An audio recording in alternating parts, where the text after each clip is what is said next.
साथ हर्ष रुंगटा साहब हैं, सीईओ हैं अपना पैसा.com के। रुंगटा साहब, बेस रेट लागू हो गया, ये कहना ठीक नहीं होगा, लागू हो जाएगा अब से 2 दिन बाद। इसको क्या पेनासिया बोलेंगे? खैर, जैसे हम डिस्कवर करते हैं कि पेनेशिया तो शायद किताबों में ही होता है। एक दवाई सभी मर्जों के लिए तो नहीं होती है। जो बेसिक पर्पस है बेस रेट का, वो उसको ट्रांसपेरेंट बनाना है। जी जी। और ऑब्वियसली जैसे आरबीआई ने भी कहा है कि जो वो पॉलिसी सिग्नल्स देते हैं उसका बेटर ट्रांसमिशन हो, इसके लिए एक ट्रांसपेरेंट तरीके से फ्लोटिंग रेट लोन्स प्राइस हो, इसके लिए ये बेस रेट मैकेनिज्म का इजाद किया गया है। और वो काफ़ी हद तक इम्प्लीमेंट इसमें कैसे होता है वो देखने की बात है। लेकिन अगर जिस स्पिरिट में वो बनाया गया है उसी स्पिरिट में अगर इम्प्लीमेंट होता है तो इसमें कोई शक नहीं है कि पारदर्शिता आएगी जी। और फ्यूचर में जब कस्टमर्स लोन लेंगे तो उनको ये, और समय बताएगा, लेकिन ये क्लियर हो जाएगा कि जब रेट्स गिरेंगी तब उनको भी रिलीफ मिलेगी, न कि सिर्फ नए कस्टमर्स को। तो ये एक बहुत बड़ा पॉइंट हो जाएगा। हर मर्ज की दवा क्लियरली नहीं हो सकती है बेस रेट। क्या जैसे आप अलग अलग कैटेगराइज कर रहे थे कि इससे पारदर्शिता आएगी, दूसरा जो ये जिनको ऊंचे ऊंचे दरों पर लोन मिलता है, जो ज्यादा क्रेडिट वर्दी नहीं है, उनके लिए भी ये देखने में रहेगा कि क्या दूसरों को जो लोन मिल रहा है क्या वो उनके बनिस्बत किस मोल भाव के साथ मिल रहा है। क्या ऐसे में ये कह सकें कि जो छोटे और मझोले दर्जे के उद्योग हैं उनके लिए थोड़ी स्थिति पहले से बेहतर होगी? ये कह पाना तो थोड़ा मुश्किल है, बिकॉज कई फैक्टर्स इसमें इन्वॉल्व हैं। ऑब्वियसली अगर हम स्मॉल स्केल सेक्टर की बात करें तो उसमें सिडबी की स्कीम्स भी हैं, रिस्क शेयरिंग की, और भी कई रिक्वायरमेंट्स हैं। तो ये कहना कि और आज भी कोई उनको बहुत सस्ता लोन मिल रहा हो ऐसा तो नहीं है। तो ये कहना कि उनकी लोन की रेट बढ़ जाएगी कोई जरूरी नहीं है। मैं तो ऐसा नहीं मानता कि बढ़ ही जाएगी। वेट एंड वॉच ही कहा जा सकता है इस वक्त तो। और शायद ये जो एमडीज हैं बैंकों के, वो शायद इस सवाल का मेरे ख्याल से ज्यादा बेहतर जवाब दे पाएंगे। हर्ष रुंगटा साहब की तरफ, सीईओ है अपना पैसा.com के। अच्छा रुंगटा साहब, जैसे एक खबर ये आ रही है कि जो प्राइवेट बैंक्स हैं वो थोड़ा लोअर रेट पे फिक्स कर सकते हैं बेस रेट सिस्टम। इसका बाजार पे क्या कुछ असर हम देख सकते हैं? क्या अगर ऐसा हुआ तो उनके लोन भी बाकी और जो सरकारी बैंक हैं उनसे सस्ते होंगे?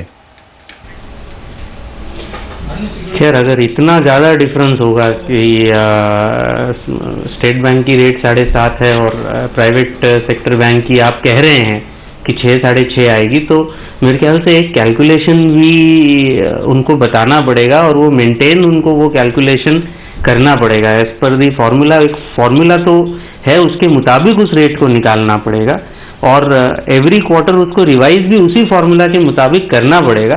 तो कॉस्ट में इतना डिफरेंस क्लियरली मेरे ख्याल से तो नहीं है between private sector banks and public sector banks. तो 1% या आप तो 1.5% की बात कर रहे हैं, 6 की बात कर रहे हैं, इतना फर्क बेस रेट में होना बहुत ही मुमकिन नहीं लगता आपको? आश्चर्यजनक होगा, बहुत ही आश्चर्यजनक होगा अगर होगा तो।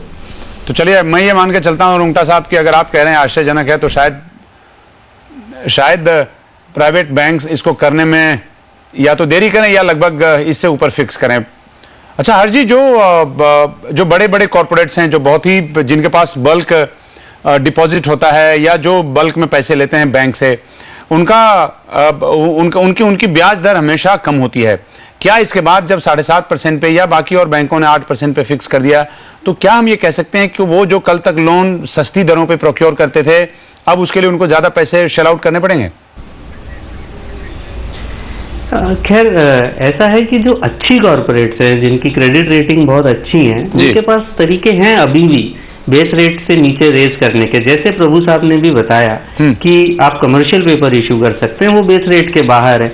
डिवेंचर्स आप इशू कर सकते हैं जितना कंपनी लॉ के हिसाब से अलाउड है।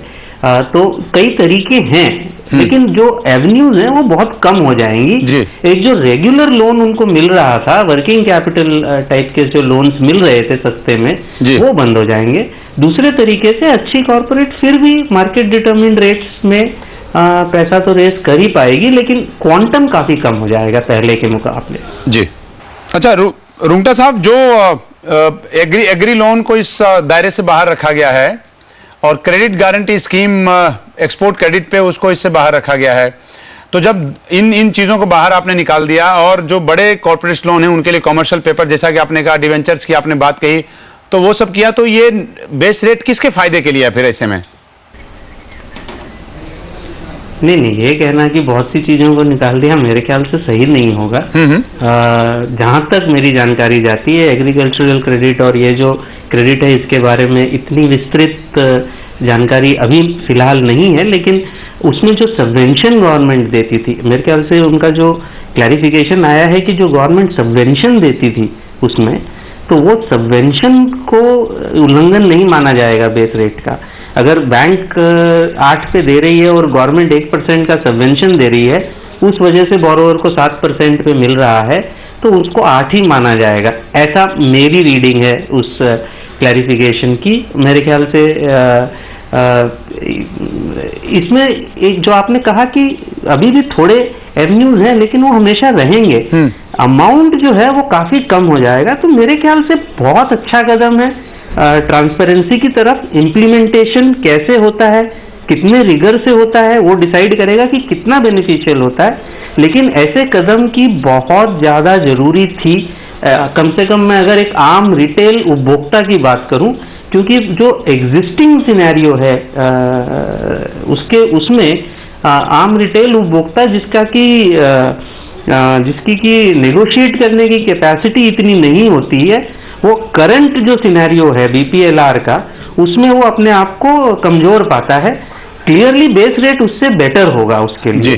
तो क्लियरली मेरे ख्याल से ये एकदम कदम जो है एकदम सही दिशा में है।